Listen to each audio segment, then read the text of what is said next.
الشيطان الرجيم. بسم الله الرحمن الرحيم. إنا أرسلناك بالحق بشيرا ونذيرا ولا تسأل عن أصحاب الجحيم. ولن ترضى عنك اليهود ولا النصارى حتى تتبع ملتهم. قل إن هدى الله هو الهدى. ولئن اتبعت أهواءهم بعد الذي جاءك من العلم ما لك من الله من ولي ولا نصير.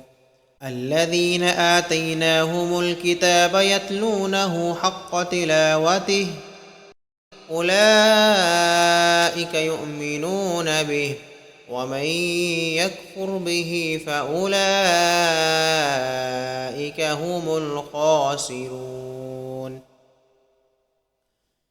يا بني إسرائيل اذكروا نعمتي التي أنعمت عليكم وأني فضلتكم على العالمين. واتقوا يوما لا تجزي نفس عن نفس شيئا ولا يقبل منها عدل ولا تنفعها شفاعة ولا هم ينصرون.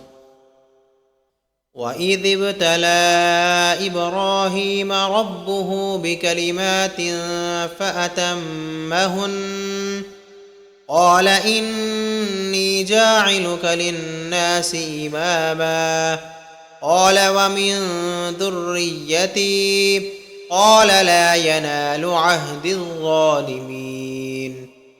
وإذ جعلنا البيت مثابة للناس وأمنا واتخذوا من مقام إبراهيم مصلى وعهدنا إلى إبراهيم وإسماعيل أن طهرا بيتي للطائفين والعاكفين والركع السجود.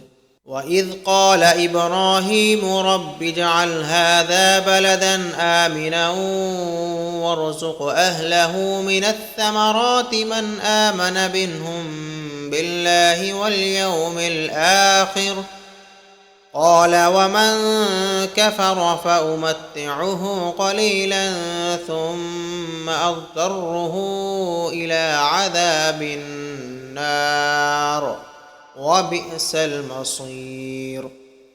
وإذ يرفع إبراهيم القواعد من البيت وإسماعيل ربنا تقبل منا إنك أنت السميع العليم ربنا واجعلنا مسلمين لك ومن ذريتنا أمة مسلمة لك وأرنا مناسكنا وتب علينا إنك أنت التواب الرحيم.